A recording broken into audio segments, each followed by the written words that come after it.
Introducing first in the blue corner, with 2 wins and 1 loss, fighting out of Weapons at Hand MMA, Corpus Christi, Texas.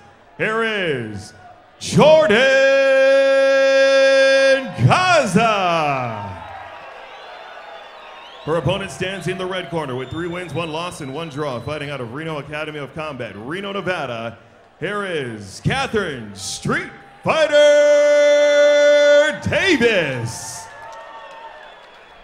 Referee in charge, Mark Smith.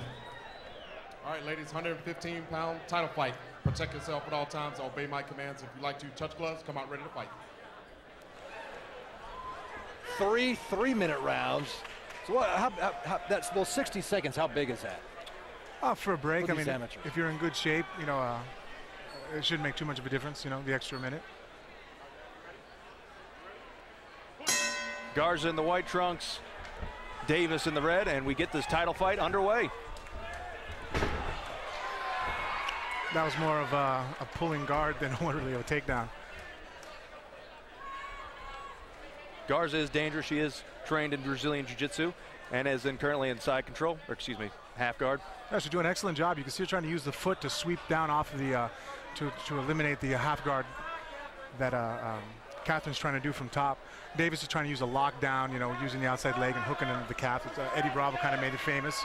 And you can see that Gaza's left foot, she's trying to use that to break the knees apart to be able to pass through the half guard. And she actually has a side choke now that I noticed the prompter.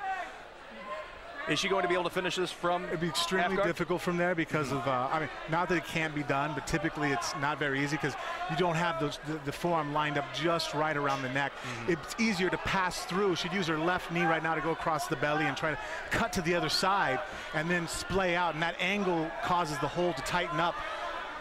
She's trying. We could see her trying to get her right leg out there and kind of like rotate clockwise, right? We've seen that before. You're trying to change the angle of your foot so it kind of fits back between the legs like a key, little proper. And she did it right there. Now she needs to be aware of keeping that leg safe because obviously Davis wants to pull her back into that half guard to control her hips a little bit better. See how she's bringing up the knee right now to reestablish her guard. And actually Gaza's doing a little bit of a side choke there by putting the forearm down there a second ago. Gaza doing a good job controlling from the top right now, though. Yeah, she's having a hard time right now because she's really having to fend off being put back in the half guard. So she really hasn't got to mount much of an offense yet. She's pretty much just trying to establish the position. Looks like she'd probably slide over for the mount.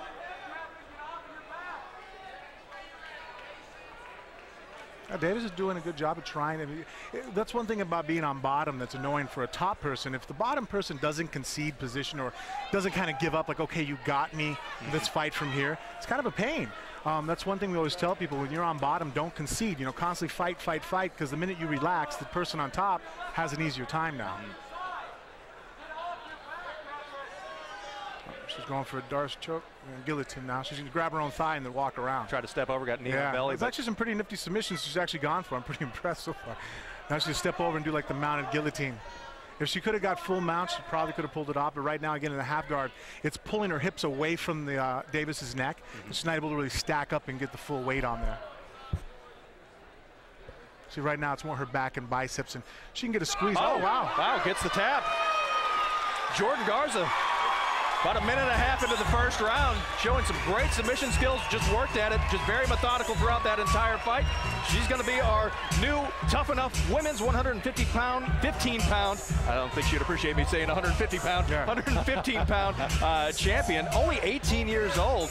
But I've always been a fan of women's jiu-jitsu, just the flexibility that women can display compared to some of the guys out there. You know, there's a few guys out there like BJ Penn who've got rubber legs. But no, definitely, there's times it's funny. I've actually worked out with women. You know, obviously the weight difference, you go lighter. But you know, you'll lock them up in something, and their arm twists. If they'd have put me in the same move, I'd have screamed. You know, normal men, our arms just typically don't move.